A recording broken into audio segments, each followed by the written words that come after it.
I've watched some of the videos, and the energy that you put into just playing that guitar and bouncing around the stage is incredible. Yeah. And did you co-write as well some of the songs? Me and Mark wrote all the songs together. Right. And we played 145 shows that year or something. So that's almost the whole year living in a van with 5 other guys. I think probably what I was doing in music, was the same thing that always drew me to the idea of religion. Ray, it is so good to have this conversation with you.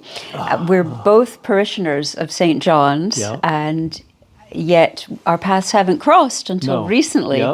So I think it's fair to say that we're part of the rich diversity of our parish now, because there's so many people coming from different parts of the world to St. John's, and yet it takes Father Shaiju, our priest from Kerala, to bring us together to have this conversation. Which is great, isn't it? That's one of the great things about being part of this church, is the community that's involved. Have you found that? Yeah. From the first day I walked through the door. That's great. I think I could say the same, and it's true to say, too, that our accents come from a little bit further west than Glasgow. Yes, a little bit. So. I was New Jersey. And I'm Connecticut. Yeah. So we're both, we're tri-state, right? That's what they call it. We have that in common as well. And an interest in music, I'll have to say. So I wonder if you could tell me a little bit about how you come to be in Scotland and in particularly St. John's. Sure. Well, from the religion point of view, I was raised a Catholic, and my mom took me to Mass every Sunday morning. My dad said if he walked in the church, it would collapse, so he didn't go, even though he'd been raised a Catholic also. So I got as far as confirmation, and then that day my dad said, it's up to you now, and I didn't come back to church for a long, long time.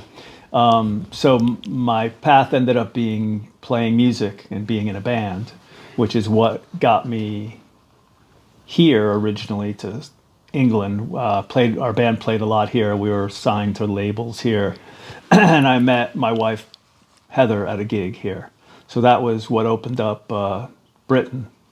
And through a lot of trials and tribulations, we ended up in Edinburgh, which is one of her home bases, and we fell in love with it, or she already fell in love with it. She'd been in love with it. I fell in love with it. And she did get ill, passed away about 12 years ago. We have 2 boys, Oscar and Isaac. I guess to carry on with the story, Oscar has recently passed away, 2 years ago. So there's all that. And you say there's an anniversary coming up. You're going to commemorate. Yeah, this Saturday will be 2 years. What were you going to do for that? So we're going to, my wife, Anne, who is not a churchgoer, but she's come to Mass, and she loves this place. She thinks it's really done a lot for me too, so she's really supportive. So on Saturday morning we're going to meet here, and with anyone who wants to come along, and go to Mass at 10. And then if you cross the Portobello High Street, there's a wall that soon after Oscar passed away, someone wrote a giant Oscar R.I.P. with a heart, which is still there. So we're gonna walk across the street to there. I'm imagining it's like a pilgrimage. Have a little lunch, and then go to the Lauriston Gardens, which are out Lauriston Way, where Oscar volunteered to be he was in the gardens, and they've planted some apple trees in his name, and there's a plaque, and so we'll go see those. And then that night we're going to have dinner with some friends, and Oscar's aunt Heather's sister Lorraine, who's super tight with my family, or me and her. We were born on the same day, same year, same everything, just on 2 different continents. We're twins, so I have a twin sis. Okay. So she'll be there. So we're going to spend the day remembering Oscar. Well, I never forget him, but that's right. Yeah. What's the date then? The 8th, which is this Saturday. 8th of August. That's really that's good. That sounds like a lovely way to share it. And how did you come through RCIA? I believe in. Yes, I suppose technically I maybe just could have I'd done all the stuff when I was young, but Father Jock thought it would be a good idea, and I thought it was too, because I had no knowledge of any of the Catholic stuff. Only what I picked up here and there. Had it changed? Probably, yeah. I mean, I'm pretty old, so it would have been just after Vatican II that I would have gone. So I don't even remember it. It had so little effect on me. I'm sorry to say.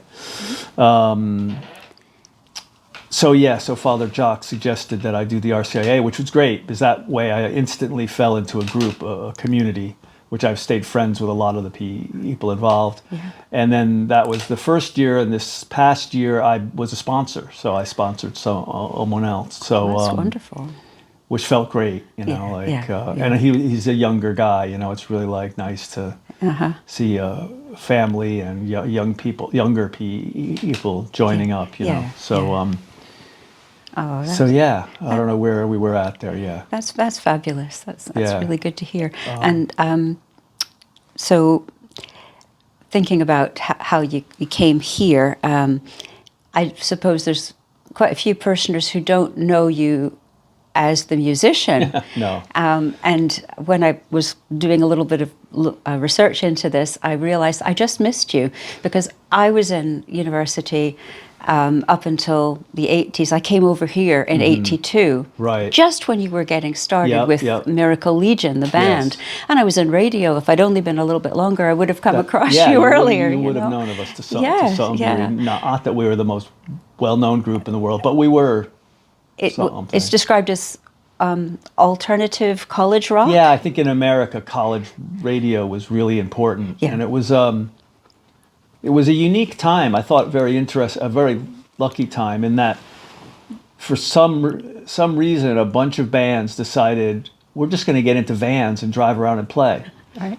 So there was this sort of subculture of bands that didn't have massive record deals and weren't driving around in tour buses and flying to gigs. But there was a complete scene in America based around college radio and the college towns. So you could play, we'd go out. We played a lot. We would go out for 6 weeks at a time in a van, sleeping on the floor, get home, do some recording, go back out again. But you could do it. You could work your way across America, down the other end, back across America. Did you go into Tennessee at all? Tennessee. What's Nashville? I only played Nashville once. I remember. That's all I can remember. Right. Yeah. So I was in university in Cookeville. Tennessee Tech, and then Indiana, Bloomington. Okay, Indiana. Let's see. What's Indiana? Bloomington, University of Indiana. It was a long time ago. It was such a blur. I mean, I have a feeling we probably played 1,000 shows. Yeah. A lot of shows. I know there was one year, not that long ago, I saw a handout. A thing from our booking agency, and we played 145 shows that year or something. So if you include days off, that's almost the whole year living in a van with 5 other guys. You enjoyed that? You enjoyed it? Yeah, and not, Yeah. I mean, it's an interesting line of work, I definitely have saw everybody in that band in tears at some point. You get pushed physically and mentally. And you said somewhere it's 22 hours of hard work for 2 hours of glory or something. Yeah. The 22 hours you're either driving the van or sleeping, sitting up, or feeling ill or something. But then you get that 2 hours where you get to do what you wanted to do all along. And I don't know if this is the point to get into it, but as I look back, I realized that what I did in the band was exactly what I'm looking for here. This transcendent. Okay, I know that you've been compared, your band had been compared to R.E.M. Yes. And I was thinking, here you are in the spotlight, but you're not losing your religion. I'm not losing I'm gaining my religion. Which is even better. But the Transcendence, you did say somewhere else in another interview that when it comes together, when it's a really good concert, it's like a religious experience? Yes. Can you elaborate on that? The Transcendence idea? There's something about either being it doesn't matter if you're in the audience or on stage, I don't think, but when everyone in the room is feeling somewhat the same thing, they're all transported somewhere by this music, which is the most powerful thing in the world. I mean, you don't need words, you don't need anything. And we also attracted, if not a giant audience, a very devout, I guess there you go, there's a good word, audience. So, you know, you would see someone crying at a gig of ours sometimes, you know, or something along those lines. So I think probably what I was doing in music, was the same thing that always drew me to the idea of religion or spirituality, but it wasn't till, I mean, I do say that Oscar, I came to church soon after Oscar died, and I feel like he led me here. He was interested in these things too, you know, a lot. So, what was I saying? That's beautiful. Well, just it has been described as a joyous energy that you brought to your music. Yeah, I mean, it was especially we did some reunion things over the last 10 years or so, right, in America and here, and the intensity of those was just incredible because a lot of people either had waited all these years, or surprisingly, there were a lot of young folks who, through online streaming and all that, even though I hate streaming because they don't pay me anything, but they do. But music is not based on a generation anymore or anything. It's just all out there. And I joked after a few shows, this last dates we did in America, that for some reason I always go out first, and maybe I'm the least scared. So I would go out, and you know, people start applauding, and I joked that I think I could have just stood there for an hour, and then said good night. You know, the intensity of just and I'm not saying that there was 5,000 people or anything, but there might have been 400 people in the room, and that kind of feeling. The band was called Miracle Legion. Which, God, why? Okay, so the first gig we ever, originally Mark and I, who are the two songwriters and kind of core. Mark Mulcahy. We were just part of the scene, you know. We were hanging out. Mark booked shows, so we'd be the guy in New Haven, the guys who would book the college radio bands as they came around. Yeah. And he had a loft space when you could afford loft spaces in this world, and we started to record some songs. Oh, let's write, because we'd been in bands. He was a drummer and I was a guitarist, and we'd been in other bands around town, and then like the guy who wrote the songs would leave or everything would fall apart. So we were like, Mark, why don't we just do something? We're ready. We want to keep doing it. You know, it's fun. We have a space we can play in. So we started recording things, and that was me and Mr. Ray. It is me and Mr. Ray, but that didn't come till late. Oh, either. Okay. So the name came from, we played a gig, we opened for some friends, and we needed a name, and somehow we said American Legion, which is actually a veterans group in America. So we thought, well, they're probably not going to be keen on that if we keep going with it. Right. And we talked back and forth, and then Mark said, I like the Miracles. And I said, yeah, but Smokey Robinson has already got that. So at some point, going back and forth, we came up with Miracle Legion. So we combined the two. That's great. Not sure if it's a great name or not. It doesn't really flow off the tongue, but it's too late now. And then things really did take off from there for the band. We put out a cassette, and somehow the cassette got... Better describe for our younger viewers, what's a cassette? It's a little box with tape in it, and quite often it would come flying out of the thing. And you get a pencil. A pencil to whirl it back in. And it's a horrible sounding format, but it was portable.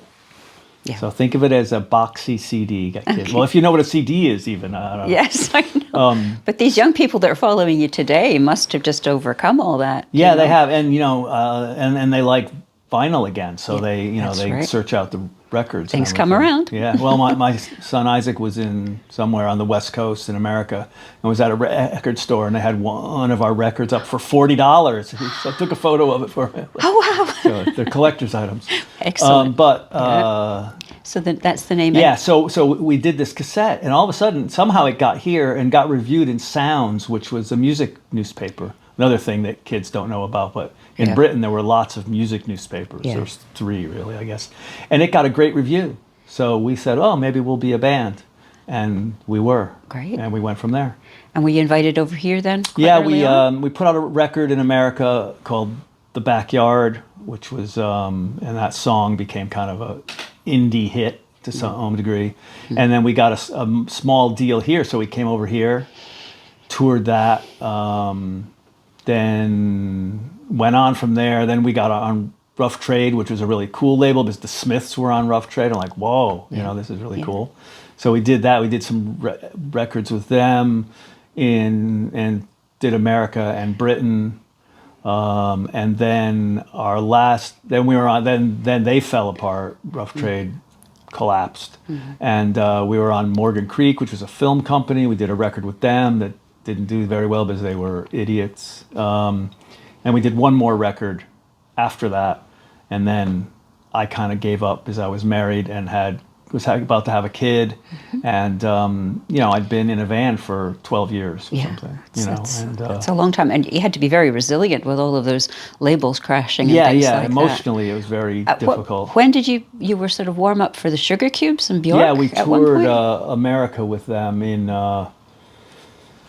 when would that have been? Like late 89 or something, which then, because just, I don't know if any people care about this, but just before that tour, we'd been on tour as a 4-piece band like we were, and the rhythm section decided to leave, probably because me and Mark were horrible human beings. I don't know. Could have been. It's a lot of years, a lot of time in the van. And so we were a 2-piece with nothing, you know, and our manager at the time said, well, this band, the Sugarcubes, that were having minor hits, at least in America, they're interested because you're a 2-piece and you won't have any equipment that's in the way. Okay. So, but we ended up getting on with them great and did all of America with them for like a month. Wow. And we would get up and play with them and they would play with us during the shows, and we recorded a few songs together. And yeah, so that was an interesting one because they were riding high at that point, you know, and Björk was about, even then you could tell Björk was about to just take off. Yeah. So that's great. So yeah, it was great, and we did great things, you know. Got to do so many great things. Being a musician, and with the resilience of keeping going. And stupidity, having or you know, I think we were, you know, who knows? I mean, we loved it, and what else were we gonna do? I didn't go to college or anything, you know. I'm a self-taught person. So I've watched some of the videos, and the energy that you put into just playing that guitar and bouncing around the stage is incredible. And did you co-write as well some of the songs? Me and Mark wrote all the songs together. Right. I would do the music. He would say, I mean, it blurred because he could play a little bit. He plays guitar and he's a harmonica drummer. as well sometimes. Plays the harmonica. So we co-wrote everything. I would essentially kind of come up with some guitar parts. Mark would have his notebooks full of words, and then if we could, we'd sit with a drum kit, because then he could come up with a groove that might fit the song, and then when you go into record, you then can overdub stuff too, you know, like extra guitars or keyboards, and you know, you can play keyboards like that. One of the songs, The Heart Is Attached. Oh yeah. Somebody, I think maybe Mark said in an interview, he kept thinking about the Pope. You know, what's going on there? He reminded me about that recently. Yeah, he was raised a Catholic. Okay. He's not a Catholic now. But I don't. Maybe after this video. Maybe, yeah. I've been talking to him about it. You know, I talk to him on the phone a lot. Still. I don't know. I mean, I never wanted to really know what the songs were about because I wanted it to be as mysterious to me as to everybody else. I think it's really fun with songs to reimagine them all the time. Like you hear a sentence from a song and it can have one meaning one day, one meaning another day. So I don't know directly what he was talking about, if he was talking to the Pope or what he was doing. He did the other day say that I should mention Ladies from Town song on the Me and Mr. Ray record, because that is about women from church in his hometown taking another tragedy that occurred in his family when he was young. He had a brother who died in a car accident, and the ladies from town, when they got back from the hospital, the ladies from town were there at the house already. The lights were on, and he said, "You got to tell people that song's about the church ladies." So His mom was a really devout Catholic. Right.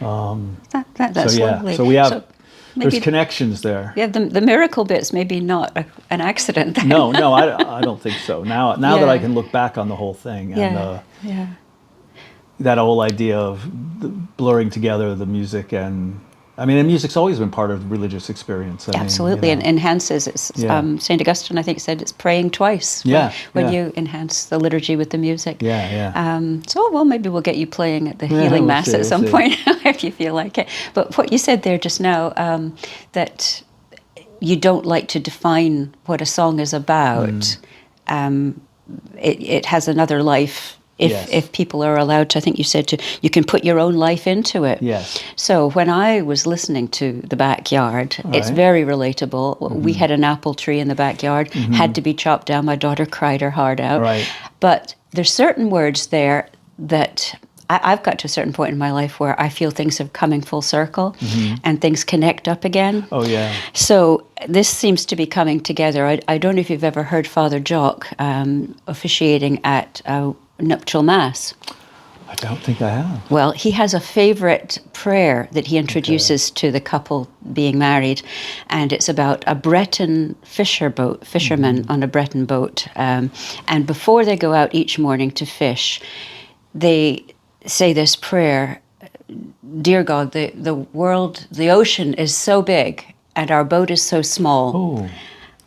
Be with us today." Right. And when I heard The Backyard, the lines that resonate, the world is so big and I am so small, but your voice is the biggest, the loudest of all.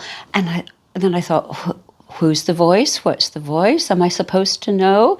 And then I suddenly thought, at my point in life, the voice might be God. No, it could be. I think at one point I would have thought it's maybe his mother or something from. I place it in his youth. Yes. But it the can world change. I'm in, the connections that I see now, and it's interesting talking about connections because when Oscar died, all of a sudden everything was heightened. Everything and. Connections started to appear, and I didn't ignore them, So over the course of a few months, a lot of things, I came here. Father Jock came up to me the moment I arrived for the first time. He's like, "I don't recognize you," and then I was mentioning Nick Cave, and Nick Cave has lost the singer, and he's lost two sons. And so all of a sudden, even though I'd been a fan of his to a degree, and I started to look into him. I'd also been reading the book Dominion by Tom Holland from the Everything But History podcast, which is about the Christianity and its effect on Western society. And I was focusing on both those things, and then all of a sudden I looked online, and Nick Cave and Tom Holland were going to have a talk together in London. So I was like, I'm going to that. When we were, a lot of this is music related, I suppose, but we were getting the mass together and the funeral together. It was before I was a Catholic again, and we're getting songs together. And Oscar's middle name is Wendell, and part of it was just because he was born a month early and we hadn't figured out a name yet. But I always thought that there's an R.E.M. song called Wendell G, which I thought might have had something to do with it because we were quite part of that circle of people and everything. So we played it as we were all sitting together, and it instantly, like, we were all crying. It was just perfect.